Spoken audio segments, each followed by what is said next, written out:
Ak sa dnes vyberiete do hustých lesov pohoria Tribeč, nad malebnou obcou Topolčianky si môžete všimnúť staré kamenné múry, ktoré sa dvíhajú nad stromami. Ide o ruiny tajomného a kedysi strategicky veľmi dôležitého hradu, hrad Hrušov.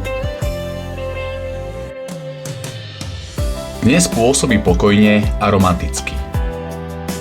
Kedysi však bol miestom plným života, strážcov, rytierov a politických intríg. Hrad Hrušov vznikol pravdepodobne v druhej polovici 13. storočia.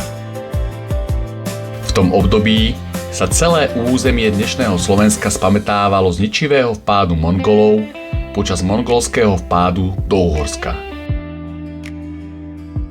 Kráľovstvo si uvedomilo, že potrebuje viac pevností, ktoré by dokázali ochrániť krajinu pred ďalšími nájazdmi. A práve vtedy vznikol aj Hrušov. Jeho poloha nebola náhodná. Stojí vysoko nad starými obchodnými cestami, ktoré viedli cez Tribeč. Z veží hradu bolo možné sledovať pohyb kupcov, vojsk aj pocestných na kilometre ďaleko.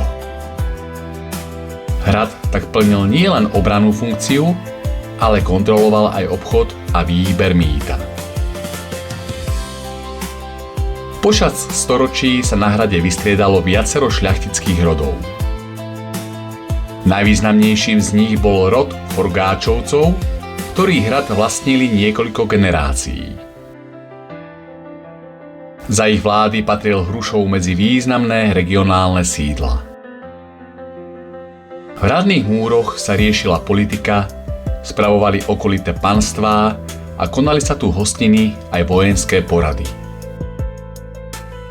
Osud hradu sa však začal meniť na začiatku 18. storočia počas nepokojov v Uhorsku. V období povstania proti Habsburgovcom, známeho ako Rákociho povstanie, bol hrad poškodený a postupne stratil svoj význam.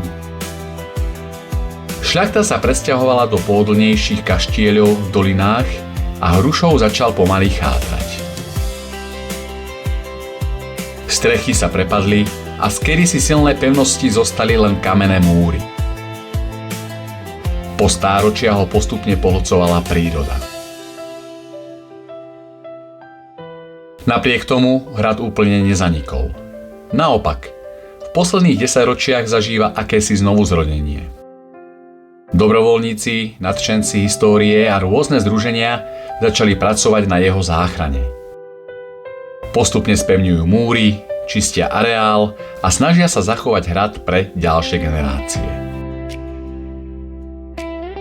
Vďaka ich práci dnes môžete po hrade bezpečne prechádzať, objavovať zvyšky veží, brán či hradieb a predstaviť si, ako toto miesto vyzeralo v časoch svojej najväčšej slávy. Keď sa teda na budúce ocitnete v okolí Topolčianok, skúste sa vydať na malý výlet do kopcov Tribeča.